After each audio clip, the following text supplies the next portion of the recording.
So the point is, they would look at this heliacal rise of Sirius to see the color of Sirius, because Sirius was seen to be like this gateway, the teacher, this like a mirror reflection of the state of your being. Success essentially teaches you nothing. Failure teaches you everything. And that's how in the Taoist tradition we could see, in knowing yourself now and the patterns of yesteryears, you can predict the next pattern coming. And remember, kidney is dealing with fear. So to actually combat fear, you want to raise your kidney energy.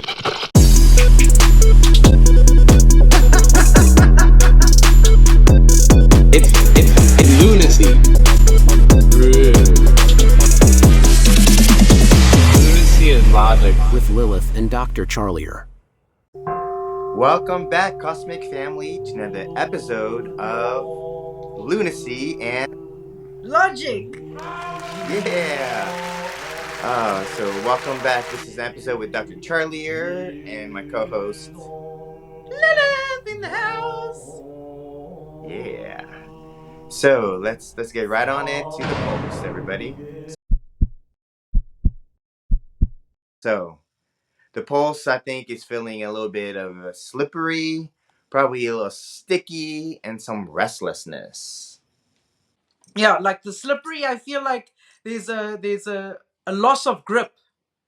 You know what I'm saying? So loss of grip, so like things slipping through the hands, like money, control, addiction issues. These things are like slipping through the hands. Stickiness, that damp flame accumulation. This is like, you know, heavy burdensome emotions that the body can't let go of. Yeah. What you feeling? It's probably more weak. It's probably more on the weak side. Weak and slippery. That's so crazy, because I actually don't have weak on my side. But it's funny that you say that, because when I was feeling the pulse, which is my pulse, and then I kind of translated into the collective, I noticed the chi position of the pulse, which is the kidney position of the pulse, as I wouldn't necessarily say weak. It was feeling long, but it was feeling very deep. So yeah, I would say it can border on weak as well. Like, I definitely feel the weak scenario for sure. Yeah. They're still slippery, like everybody else. There's a lot of dampness still. Well, I think so. The slipperiness, it's like a loss of grip.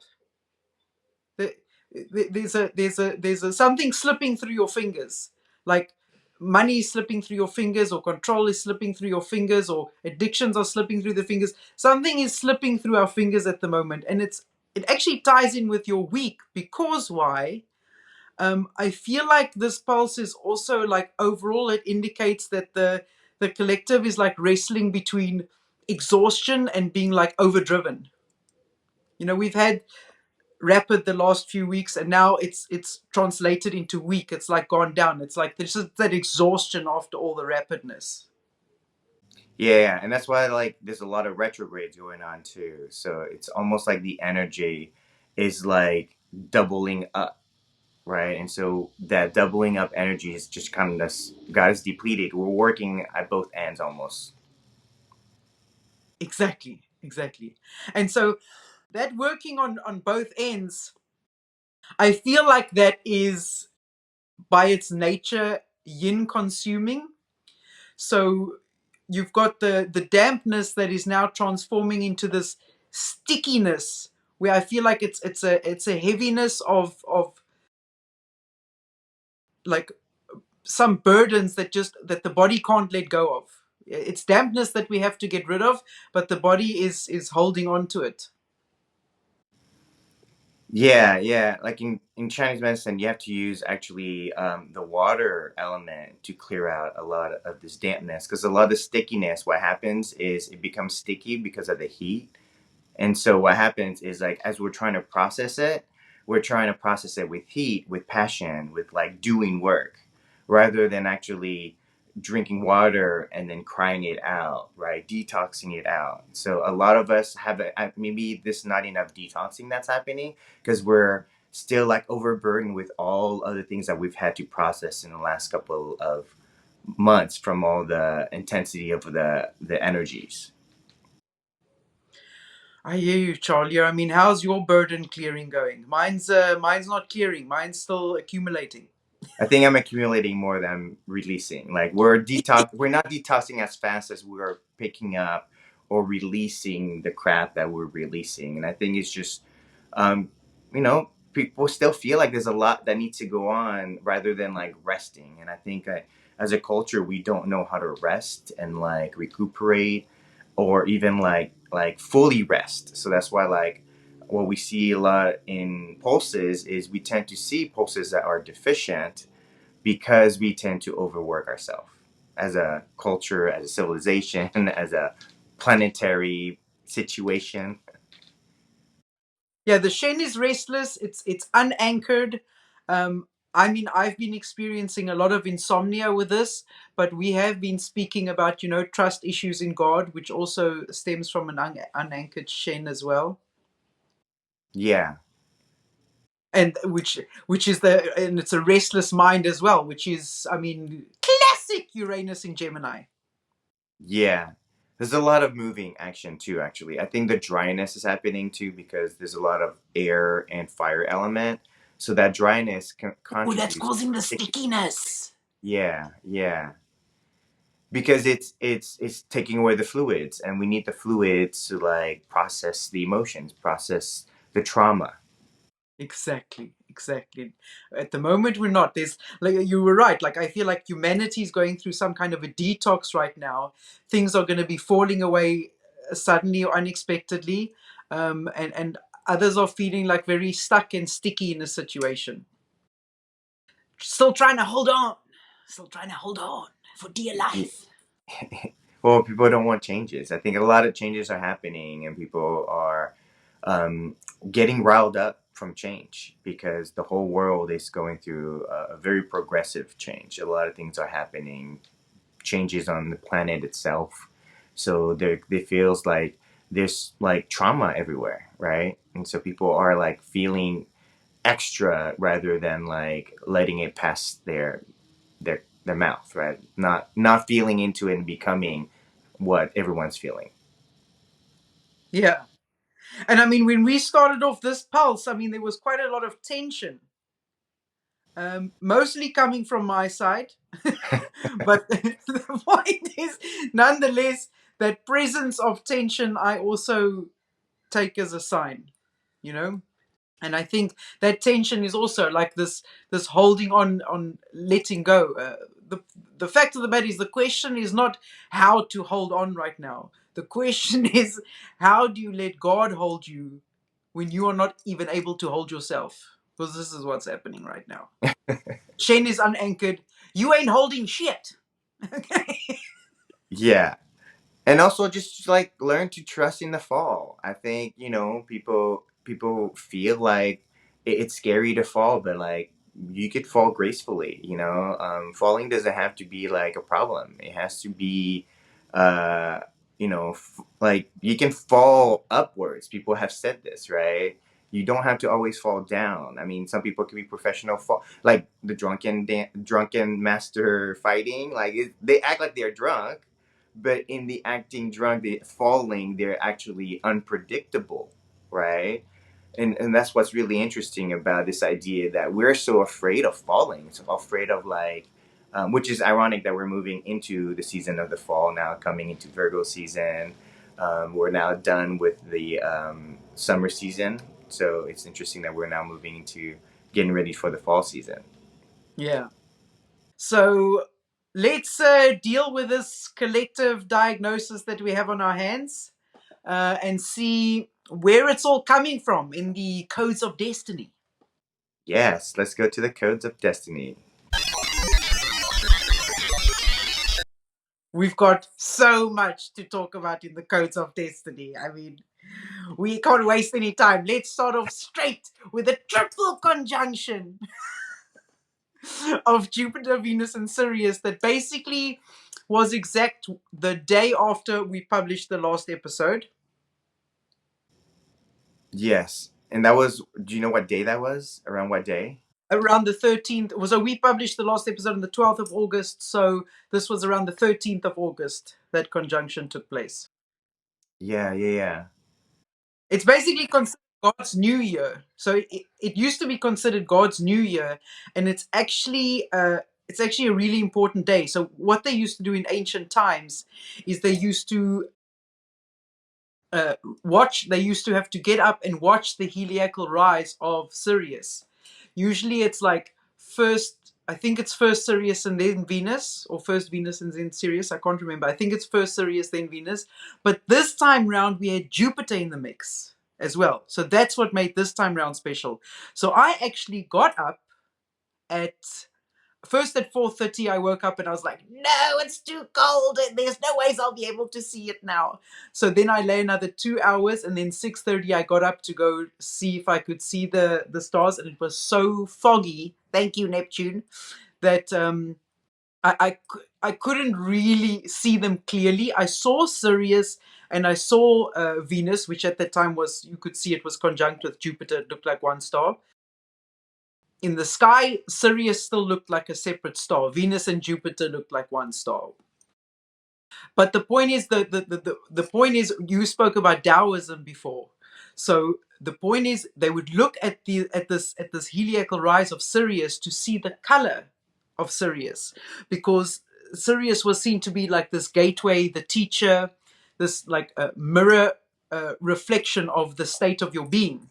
So the colors that you witness, it's basically telling you what you can foresee in the next year. And so in ancient Taoism star lore, you've got the blue and the white. Wait, I've got the colors written down here. So the blue and the white is heavenly chi. So it's blue and white is very auspicious. Then you've got the red, which is an omen of war or upheaval, a new dynasty rising. So like red, you could also say that's like liver heat rising.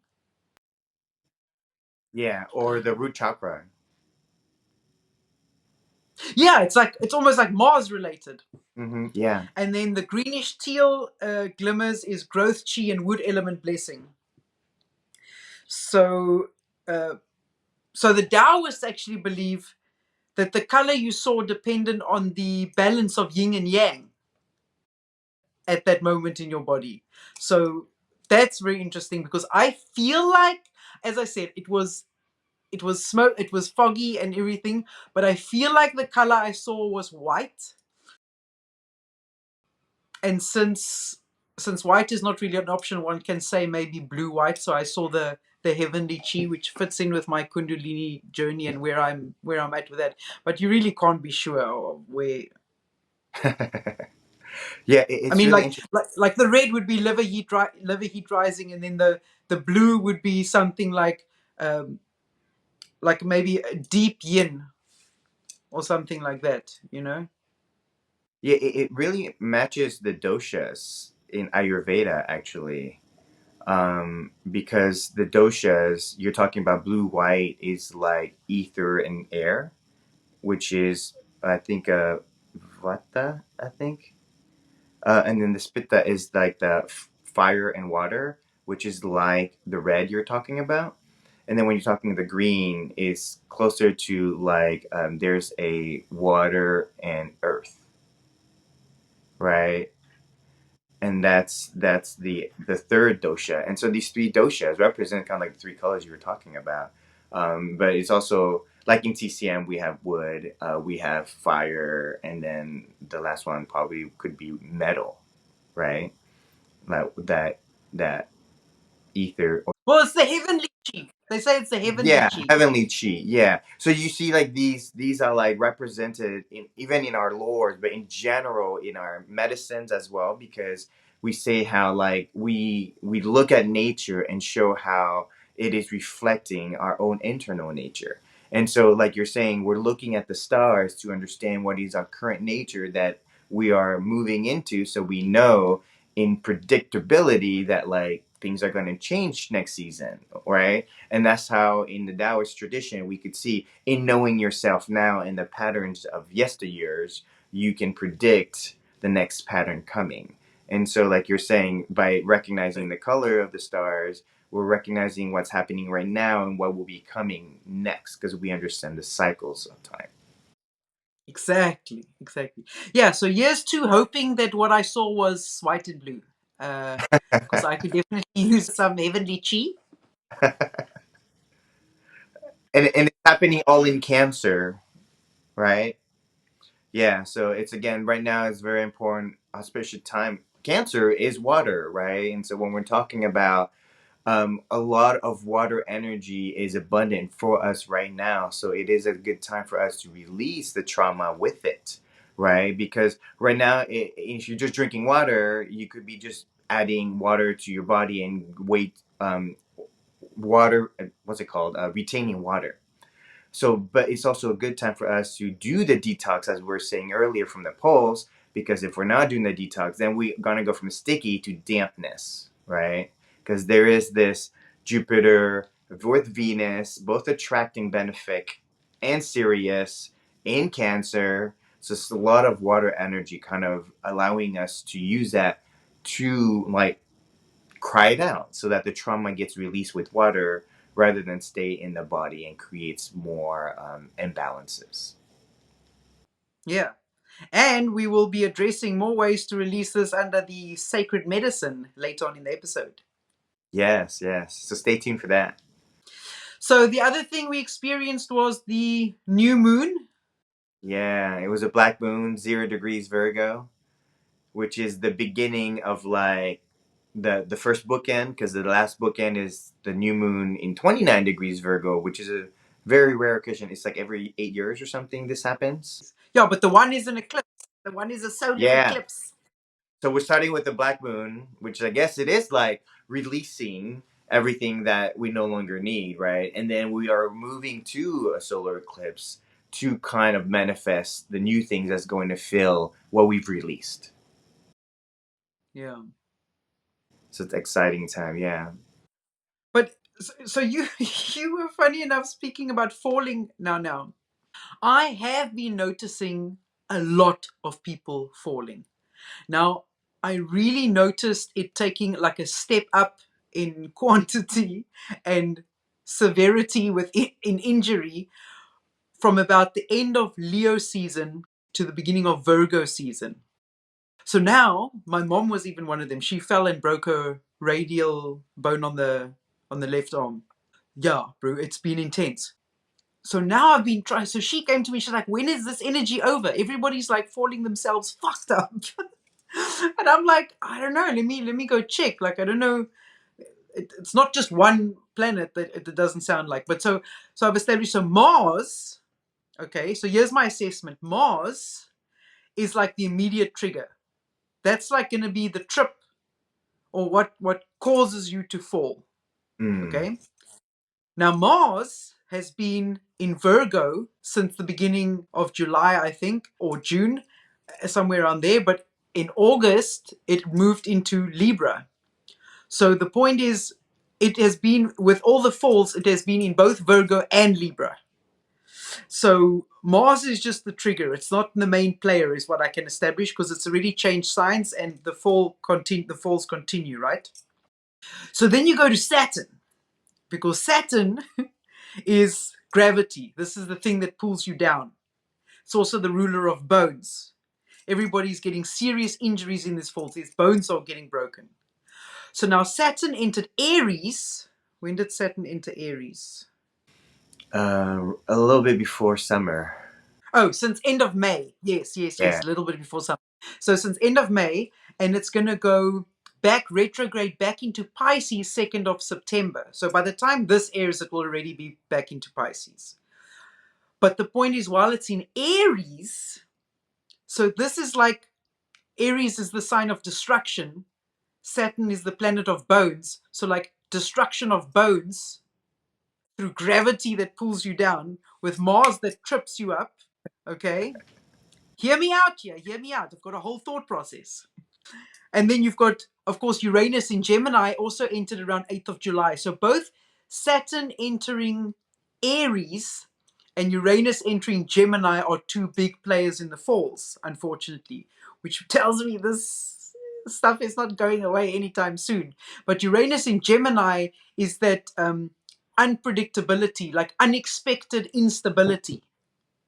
Do you know what I'm saying? Yeah. So for me, it really works up to like a cluster of energies that are just like colliding into this fiasco that is resulting in people falling the shit out of themselves. Yeah, yeah, I definitely feel that. I feel like, I mean, I got a little gash here, and that's not because I fell, but I've been dealing with the garden, and I like literally was cutting things down. There's a little piece of bamboo just sticking out, and I like went down, didn't see it, and like hit me in the head, and so I had like a When little was that? 'Cause bloody. that's Mars right there.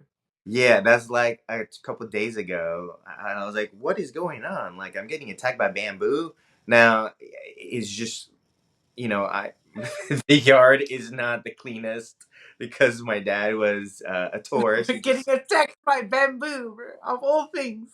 Bamboo should be on your side. yeah.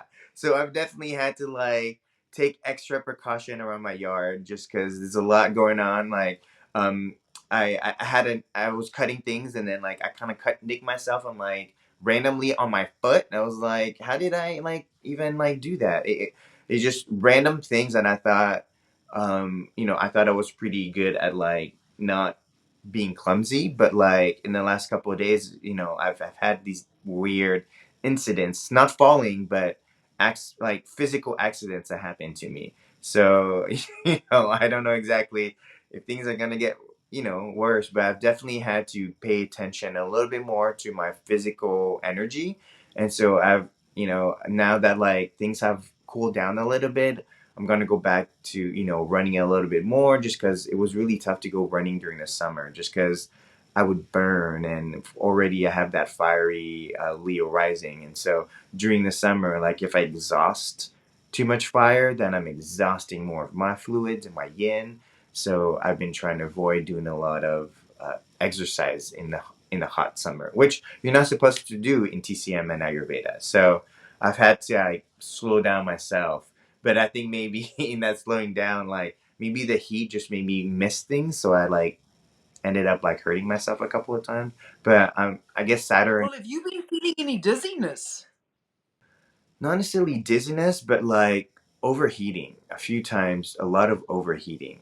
And so maybe that, but like I already know when I'm starting to overheat, I have to do my breath work and breathe a lot more, and it slows down my need to get headaches or dizziness. Because I do know when I am gonna get dizzy, like I start doing heavy in internal breaths to replenish the oxygen that I'm not getting. Because sometimes like standing up really quickly, because I do yard work now, so I'm on my knees like working on the yard, and then sometimes I get up really quickly and I feel that.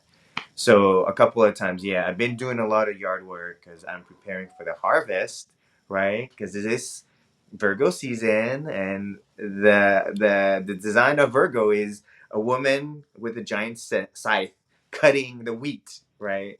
So I'm harvesting my sugar cane now, which has been very abundant, and so to me, like Jupiter, Venus, and Cancer is like during Cancer season 2 months ago, we had a lot of rain. That rain made all my sugarcane grow, and so now it's filled with fluids, juice, right?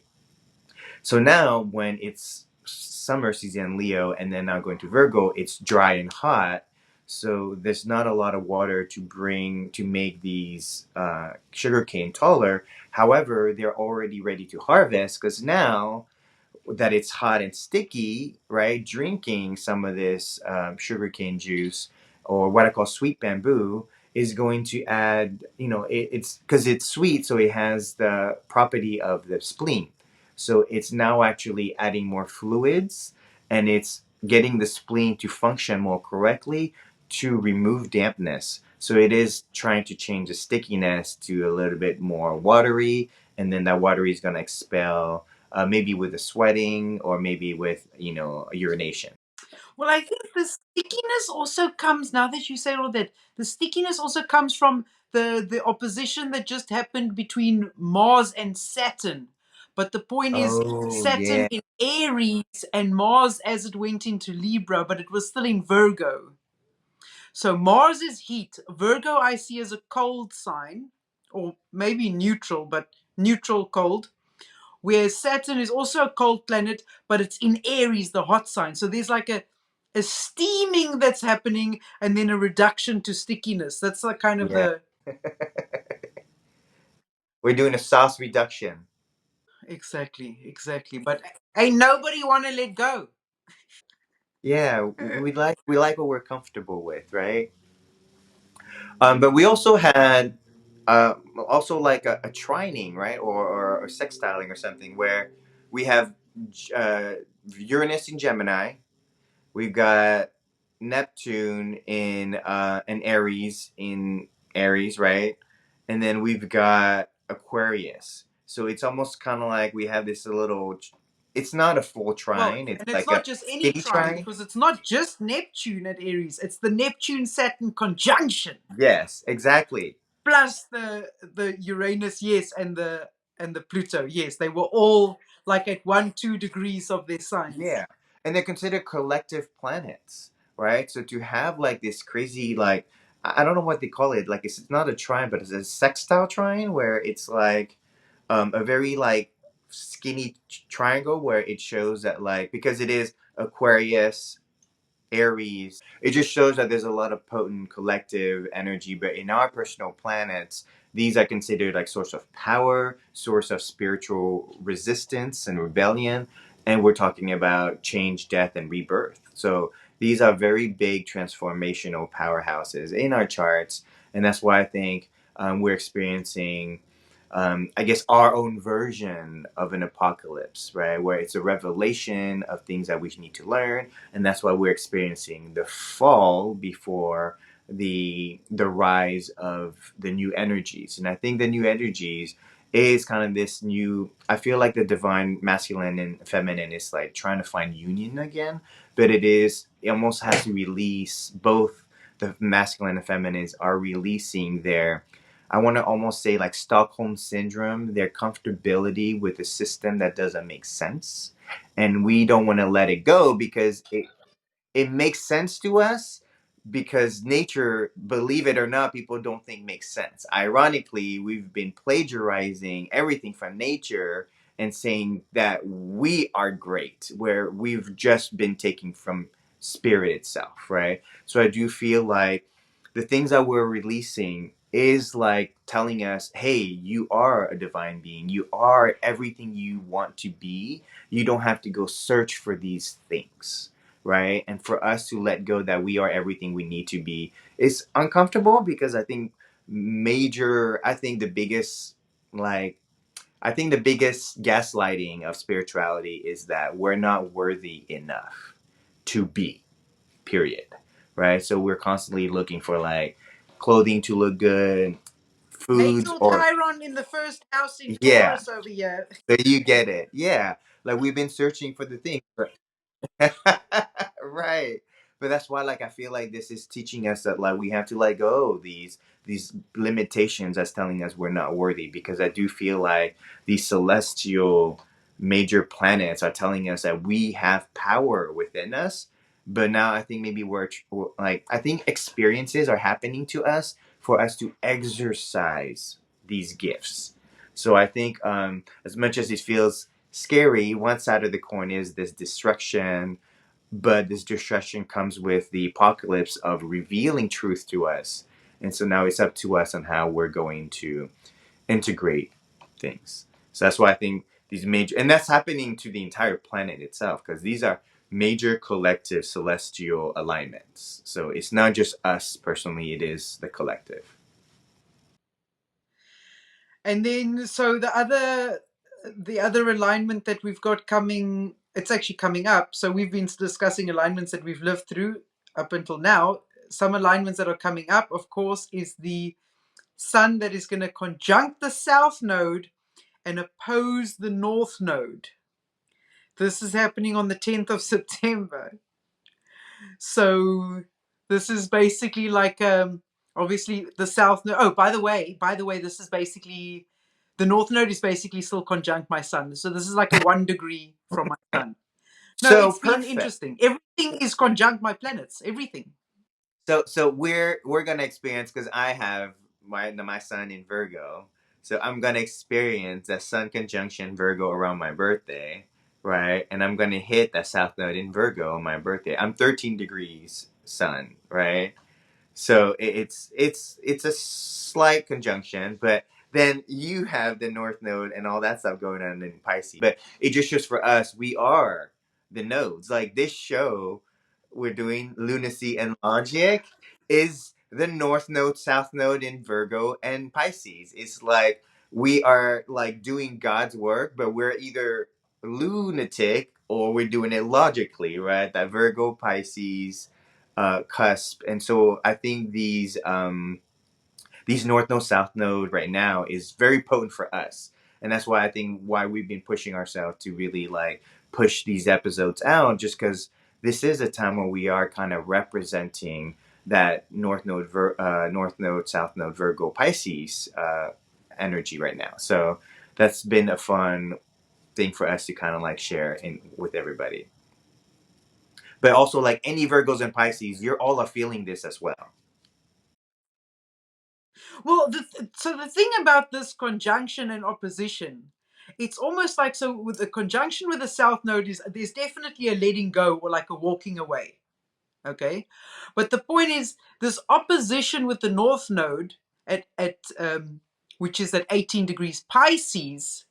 This is almost like blissfully walking into the so walking away, but you're not just walking away or giving up on that. What you're really doing is you're walking into the sunset, like off to go build the life where you live the dream. Do you know what I'm saying? Yeah. So I think it's I think it could look like walking away, um, but I think in this instance looks will be deceiving, because I think the walking away is actually you going to someplace better. I mean, you're going to do it right and you're going to do it better.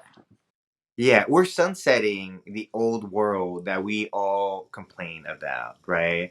And I think that's why the prophecies that talk about this, and that's why a lot of us are awake for this time, because we have been waiting for a world that makes more natural and astrological sense than really what we've been experiencing, which is, I think, what we talk about the fall. We are in the fall, but we also talking about the fall of civilized mankind that's been forced to like live under certain like I call it propaganda, right? And so these astrological timing is what we call these prophesized um, revelation. So I believe that these major alignment that we're experiencing today, and why a lot of us has been feeling, a little bit struggling with situation. We'll get into that in the real talk, but like things have been a little tricky for us in our personal lives, because we are trying to release um, a lot of things that don't make sense anymore in kind of what we call the new earth, right? Or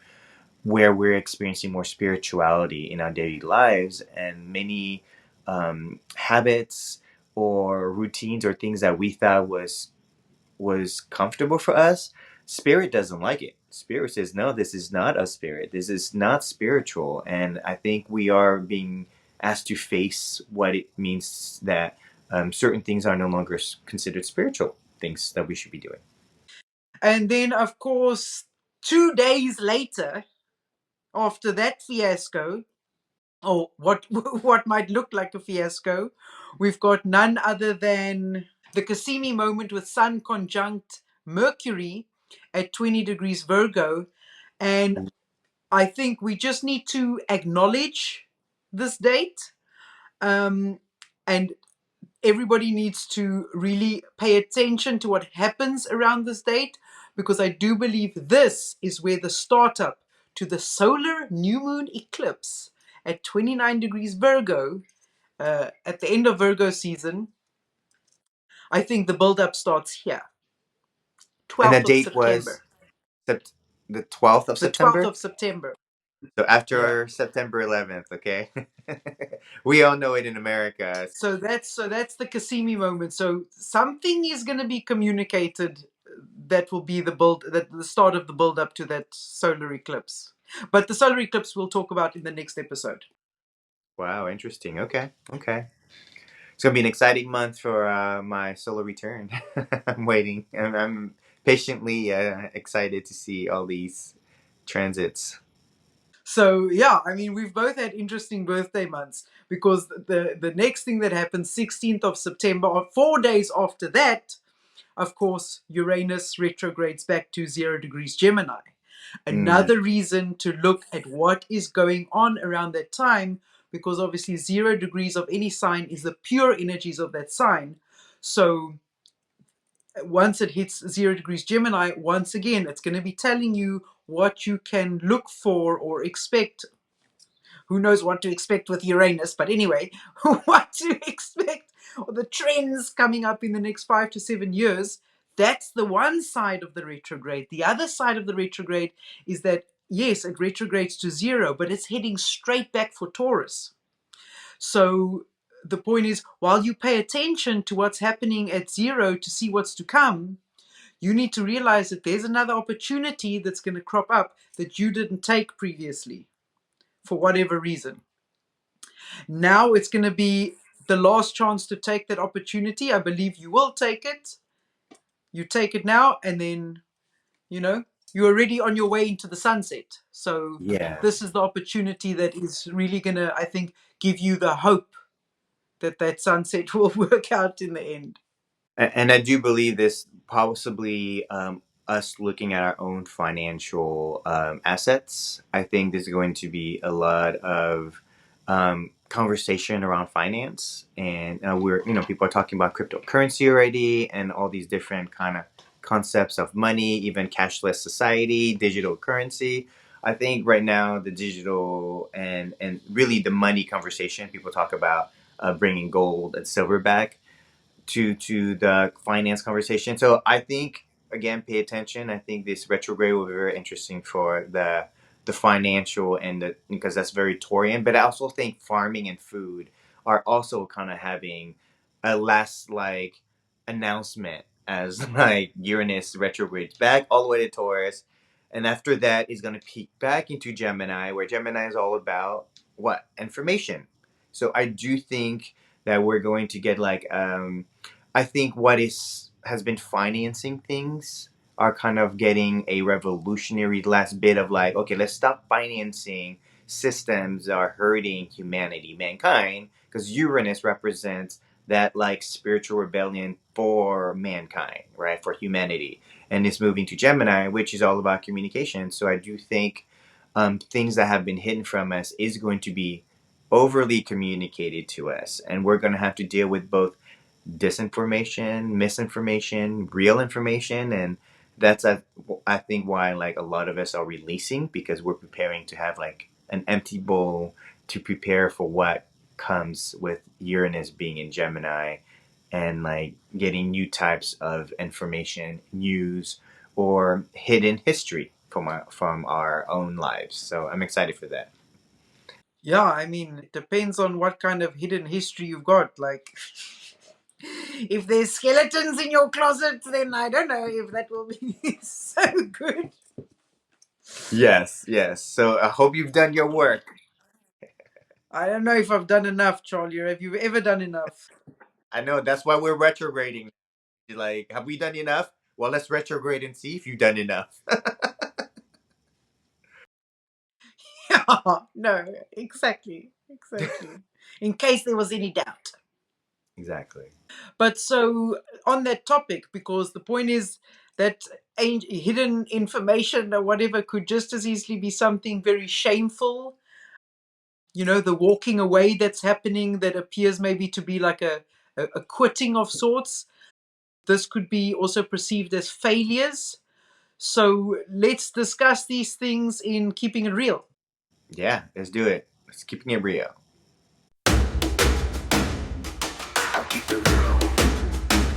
All right, so let's go. Let's keeping it real. So what's going on with you, Lilith?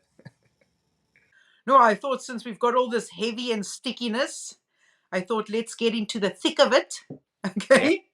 And discuss something that people don't usually like to talk about, which is failure. It's usually associated with a lot of shame and so forth. But I wanted to talk about the significance of failure and the blessing that it can bring. Success essentially teaches you nothing. Failure teaches you everything, you know?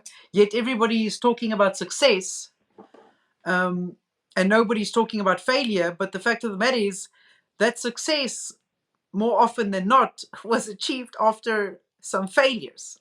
I mean, the failures are a pretty critical part of the journey. Yeah, yeah, I think it's really interesting. I came up with, because I've been hanging out with a lot of Aries lately, which has been really nice to get things moving.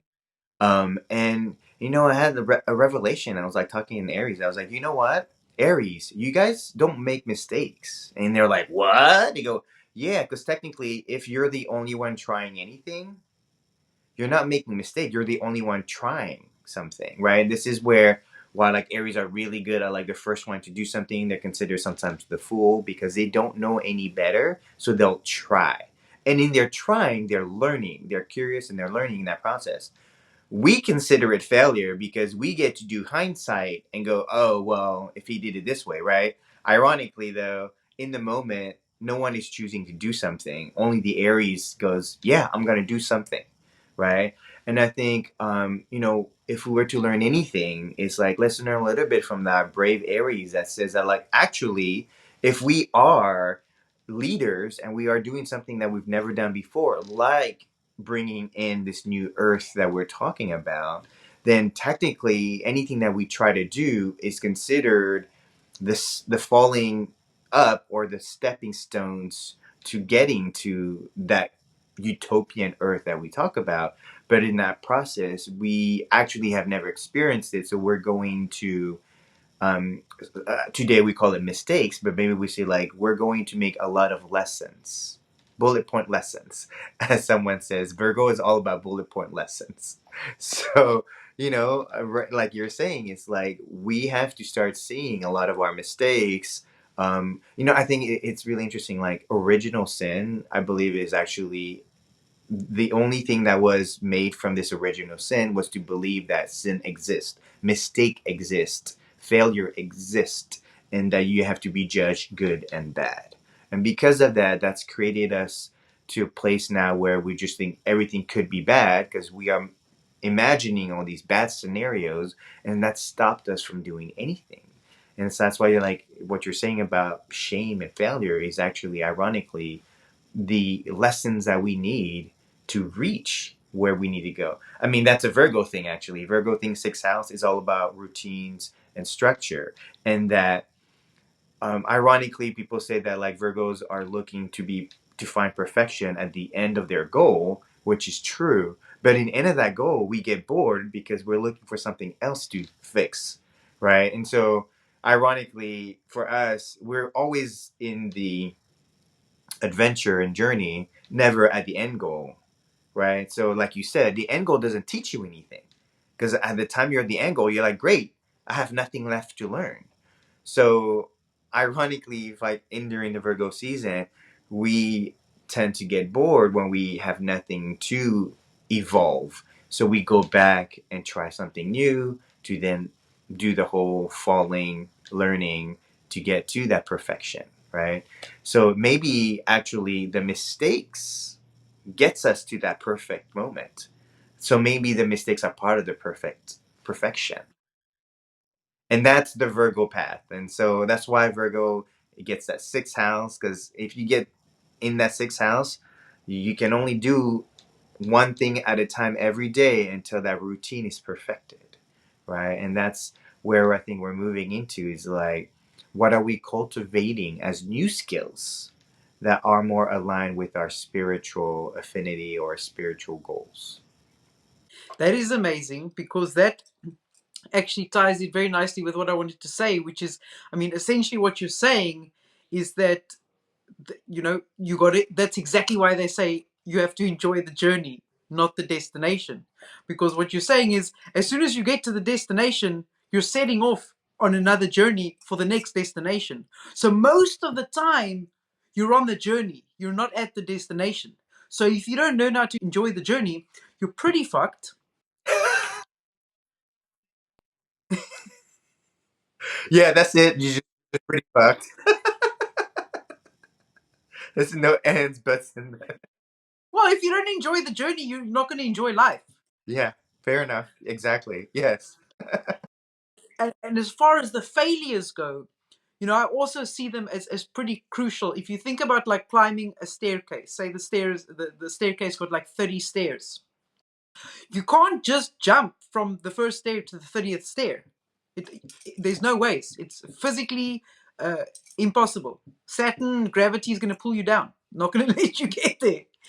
But the point is, how do you get there? You take one, maybe you can take 2 steps at a time, but 1 or 2 steps at a time. And each step gets you closer to the goal. And you wouldn't be able to get to the next step unless you at the previous step. And you can see failures also as you can, almost these steps, like with Thomas Edison. They say he had like 10,000 failures before he finally came up with a light bulb. And they asked him, like, didn't you ever want to give up? And he said, no. Each time I failed, I figured out another way that it is not going to work. So he learned, and then he made sure next time he tries, he does not do what failed previously. So each failure teaches you, and so climbing to your goal is literally a one step at a time process that cannot be circumvented. You can't Exactly. jump from the first step to the 30th step.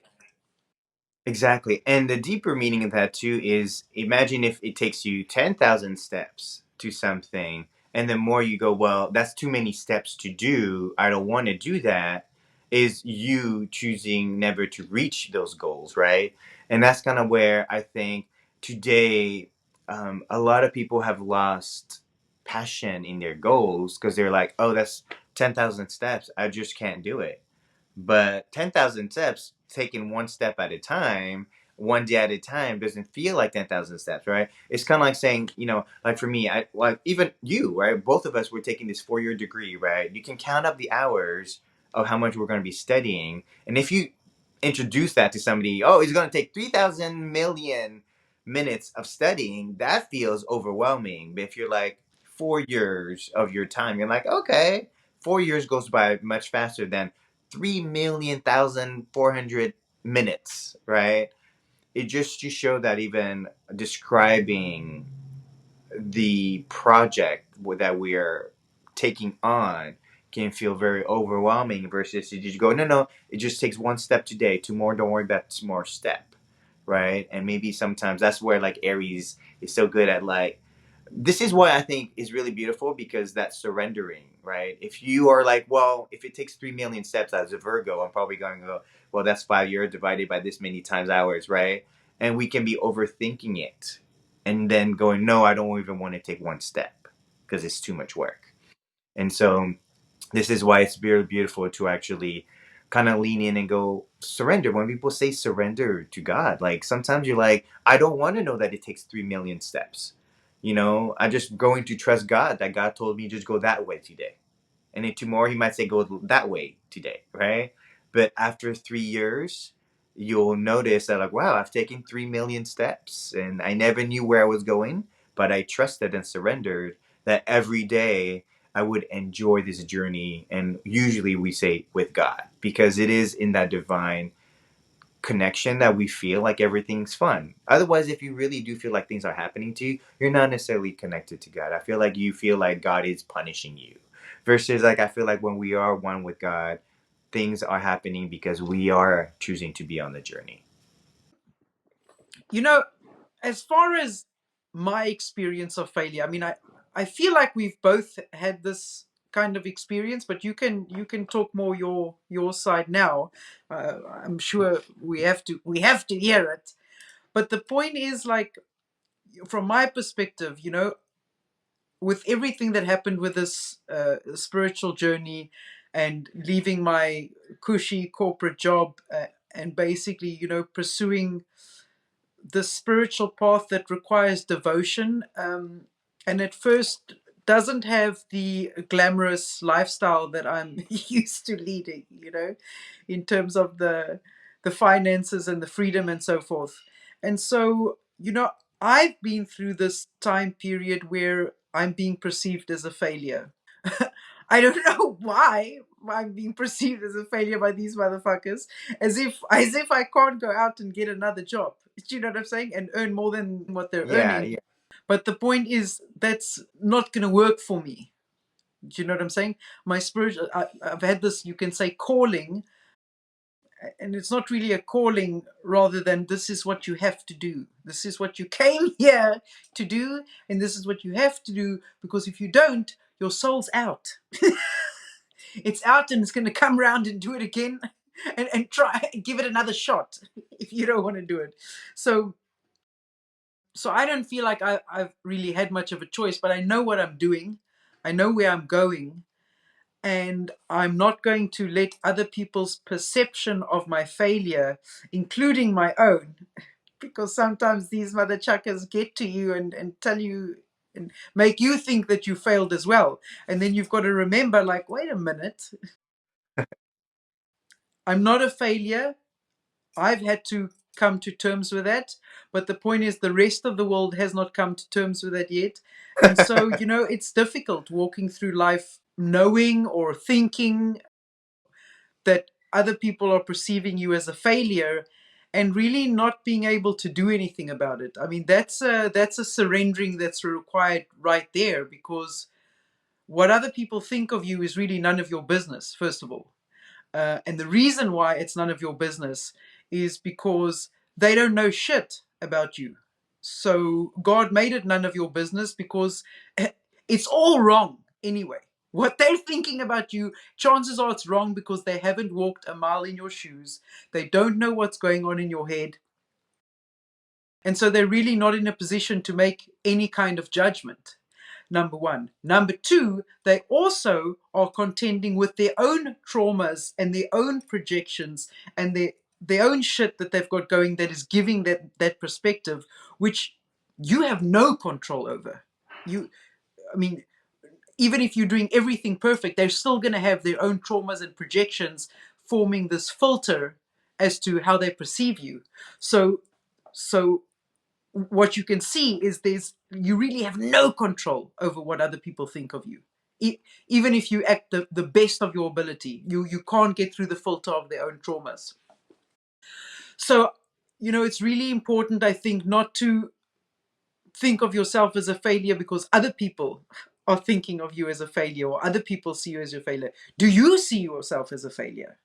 And if so, what does that mean? Is that Can you spin that into a positive? Like we said, failure is really the key that opens the door to wisdom.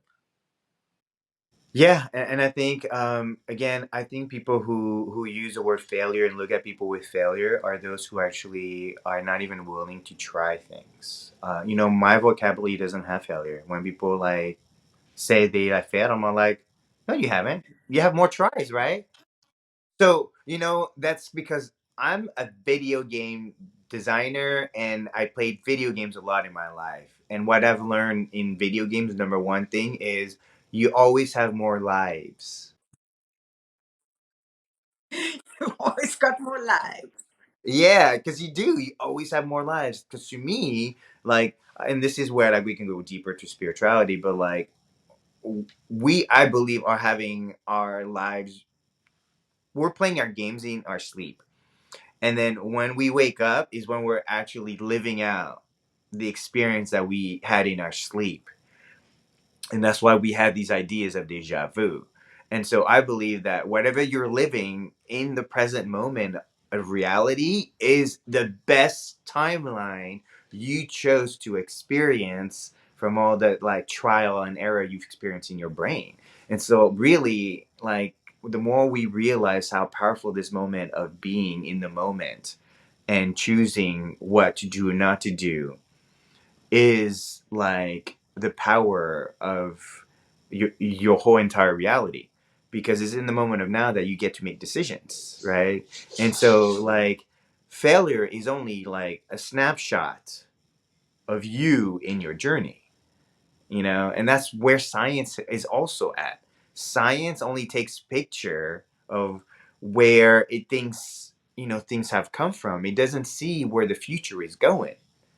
This is why science is always behind. Yeah, so if you failed, you're taking score too soon. Exactly. That's the story. The story is that, you know, until you get to the end, you can never figure out your final score, right? And so really like there is no judgment of scores. If anything, and that's what I learned about games. All those numbers are great, but like they don't mean anything because it's in the moment of whether I enjoyed the game or not, right? And so really again we're saying like we're trying to say enjoy your life and don't make failure something that keeps you from enjoying life, because that's literally most of the time when I deal with people who are sick, right, and they're coming in for any kind of treatment from us. A lot of times they're just people who are a little depressed, emotionally depressed, or grief or sadness, because their life is a little bit like hard, you know, and they have seen it as a very difficult thing. And a lot of times I try to inspire them to kind of see life as less challenging and more rewarding, because life is rewarding in the moment that we're doing something that's better than doing, okay, I don't want to use that term either, because doing nothing is also not a bad thing either. It has its place. Somebody's like, hey, do you want to go out? Do you want to go out and do this? And I'm like, yo, bro, I'm busy. They're like, what you busy with? I'm like, I'm busy doing nothing. Yeah. You got a problem with that? And I would say that there is a place for I'm a that. Pisces though. Yeah. That's a real thing for us. But if you're saying you're doing nothing and you are working on shadow work and daydreaming, that's not doing nothing, right? And so again, even in that context of like, can we really say we're doing nothing? Because you might be saying you might be No, doing but that's nothing how a Pisces thinks. Exactly. Exactly. exactly in the physical, but like you're gonna go sit down and for 10 hours you might be like solving the equation of life. But busy working on something that's going to get you the Nobel Prize. Yes, exactly. I mean, and you know, like Edgar Casey would like literally sleep and come back with answers. Hey, speaking of which, Dr. Charlie, Saturn and Neptune is conjunct in Aries now. This is the materialization of our wildest dreams. So we're just putting it out there that it would be nice for Saturn and Neptune to bring us a Nobel Prize, no? Right. I personally wouldn't want necessarily a Nobel Peace Prize. I think there's a lot of involvement with that. I think just being able to be part of sharing wisdom to the planet. Well, yeah, no, technically we would probably have a Nobel. We would probably have the Nobel Wisdom Prize prize. for something around healing, some scientific Yeah. thing. But I'm Yeah. just saying the peace situation sounds easier. I do have Jupiter in Scorpio in my seventh house. So I know how to negotiate peace, y'all. How about inner peace? I would rather get a award for inner peace faster than I would want it for peace in the world. I hear you. I have not managed to negotiate inner peace just yet. You're Aries rising. Still busy with that negotiation. I'll hold your award until you're ready, but I will not be be giving you that Aries rising. No, put it down. I'm not ready for peace yet. um, but yeah. I want to also share that for me, yo, real talk, spam calls. Okay, let's talk about spam calls. That stuff that distracts you from your real work. Okay, you know, apparently only Americans get spam calls. I don't know if like the rest of the world gets spam calls, but like until I came to this world, this country, you know, I've been so many We get scams. You spam know, calls here in South Africa, but not anywhere close to yeah, and America. so I want to say that in the conversation of failure and learning from your mistakes, like I've gotten better at recognizing scam. I feel like scam calls are like our test for discernment of whether or not you're gonna get tricked by the system. So like before, sure, like I got used to it. Like the Yeah. Nigerian prince, I never got caught, y'all, because I always thought the Nigerian prince should be richer than me. I have no money to send to a Nigerian prince. And yeah, I am borrowing money from my Nigerian friends. Yeah. Only a Exactly. Pisces fruit. Exactly. Yo, I'm so getting money from the Nigerians. I'm giving. so the scams are getting cleverer, okay? So these days now, I think the most common thing that I often get would be like, a hi Robert, are we meeting up? And it's like, no, this is not Robert, it's the wrong call. And they're like, oh, you sound nice. Can we be friends? So a couple of times you're just like, okay, the friendly person, how often do I randomly talk to a person on the phone? And then what happens is there's these red flags that keep happening. So for this person, like I was getting like every time they're eating, they're like, "Oh look, I'm eating lunch and breakfast," and you're like, "Chinese girl, right?" And I'm like, nobody would send me a random picture of them eating. Like that's so not a humanistic thing to do, right? I've never had a random, especially I know Asian women are not the most like they're not the one to make the moves, right? It's not a common thing. So for suddenly for Asian women to suddenly be like texting random guys on the phone that they sound nice and they want to me was a red flag. So I would just really not continue these conversation. I'd be like, no, I don't think you're a real person. But I'd even say, hey, I'm sorry, I'm not gonna talk to you. You sound like a fake person. I just ignored them, and they would ignore me back, almost as if like they knew that I knew the scam was on. In the last couple of so the scam, sure, and then sometimes you get the like you did not pay your credit card and now you are, you have fraud, so please call us now so we can figure out how to deal with that. You're like, that's not my credit card, like that's not me. So this time, I've been, like you said, really exhausted, tired from the world happening, but like the last couple of weeks a lot of us have been really exhausted from whatever's happening. And so I got a phone call, and usually if it's a scam likely, I will probably not pick up. And if it doesn't say anyone's name, I won't pick up. But for some reason, I was really exhausted, and I was expecting some calls from people here in Houston. So I saw a call, I picked it up, and they're like, "Hey, did you apply a credit card in New York?" I'm like, "No." I'm like, "Oh, we got so there's a fraud alert." And apparently, someone is trying to create an account. And so it turns out they're like, no, you're under fraud identity theft. We'll send you to the FBI to talk to them to tell them that you might be like an identity theft. And so it turns out like they're trying to like scam me into thinking, hey, you've been actually connected to a criminal activity, and so now we're going to need you to report to us every 3 hours what you're doing, otherwise we may suspect you as a criminal. I was like, what is happening here?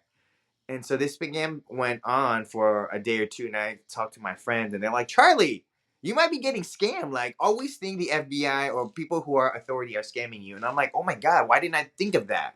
It's almost like they said the word FBI, and I just dropped my guard and thought, oh, they must be good people. And then I started to listen to it. And so I got tricked into a scam. And this is where, again, people say it will be failure. And I was like, I'm clever now. Like, I'm gonna ask everyone who's in authority to prove to me their authority, because I wasn't thinking that like, oh, they just said FBI, they must be good people, and that's where I had to remember to not take assumptions like just because they say the FBI doesn't mean they are considered good people, or they can maybe AI because I never saw their face. Just to show that like Neptune conjunct Saturn. Deception without authority. exactly. Pretending to be authority.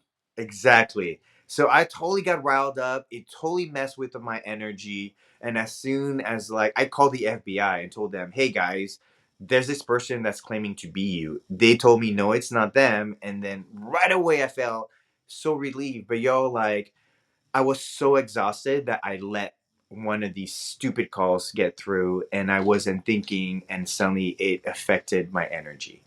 Right. Turned out it was a scam call at the FBI, but until I for 2 3 days was continuing this report because I hadn't called the FBI to confirm, just to show that like, you know, these things are not failures; they're just teaching us how to be better with our energy. Because now I feel like I'm way better at scam calls, and authority comes to me, I'm just not gonna trust it right away. So I feel like again these are to teach us to be wiser as people and to learn to discern, because not everybody is going to tell the truth, right? So we need to also learn to connect to that. Do we need to wrap things up? So let's move on over into sacred medicine.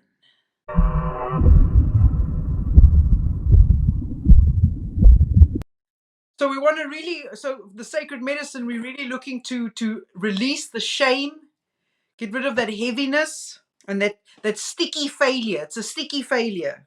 Anchor the restless Shen, open the throat and heart so that the truth can be spoken and not hidden. Yes. And really transmute that collapse energy, you know? Yeah. And that was Ren 17 right here in front of the ribs, the sternum, y'all. So it's actually really good while we're supposed to open up our chest to get that deep breath, that confidence. We just got to Leo, y'all, so we know how to roar like a lion. So puff up your chest. Ren 17. You can also actually click here, activate it by like tapping, right? So tapping is very important. Tapping is good for acupuncture point. So you're recognizing the energy in your like chest area to kind of open up. So you feel proud of the lesson you learned, not the shame you were projected onto by others. Okay, so we're releasing that shame. Tap on Ren 17 to activate this acupuncture point.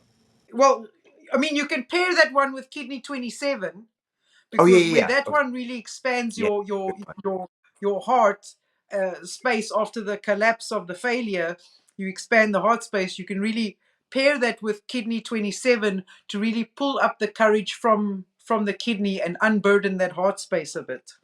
Yes, yes. So kidney is also right here, your collarbone, Ren 27. And so the kidneys come from the feet all the way up here to the chest. No, And kidney so 27, not vein 27. kidney 27. Yeah, right here, right? Was it up here? Yeah, yeah. Yeah, you said rain 27 Oh no, I'm at kidney. from Sorry, stage. kidney 27. There's no Ren 27. Yeah. Kidney 27 up here, y'all.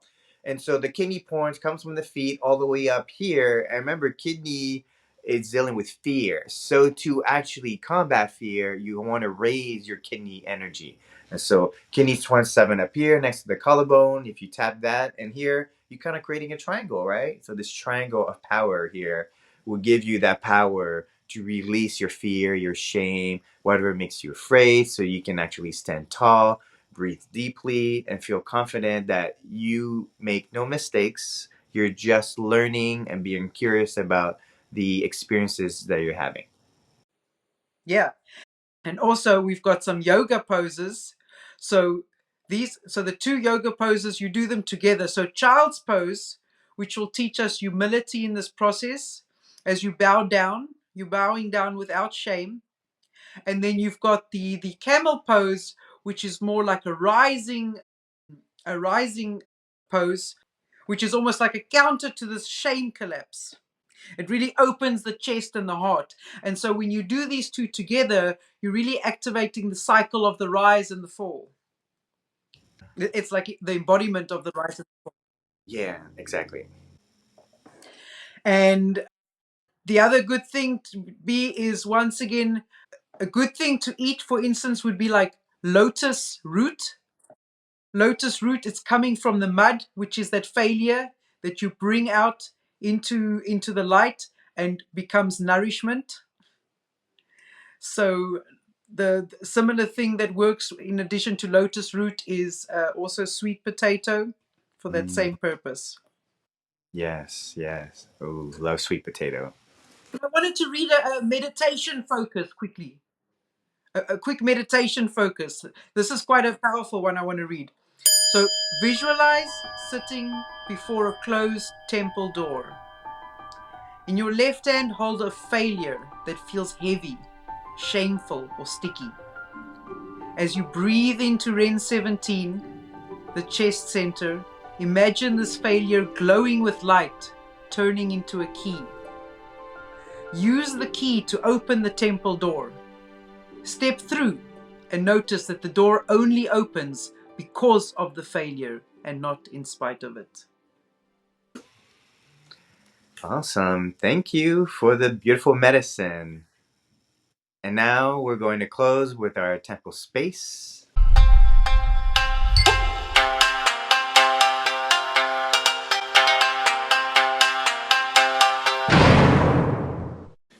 bring out a bowl as you will walk us with our final thoughts, right? Yep.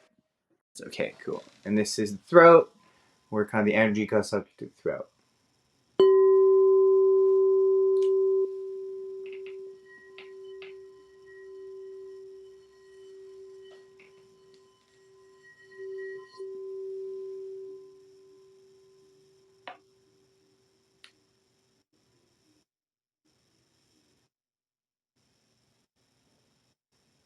To finish off, failure is not a collapse. It is the compost. Shame is not a curse. It is the fertilizer for your truth. So when you breathe into your chest, move between that surrender and that rising. Roar out what is sticking inside your throat and claim your failures as teachers. Success flatters, but failure frees. Namaste, y'all. Bye, everybody. Namaste, y'all.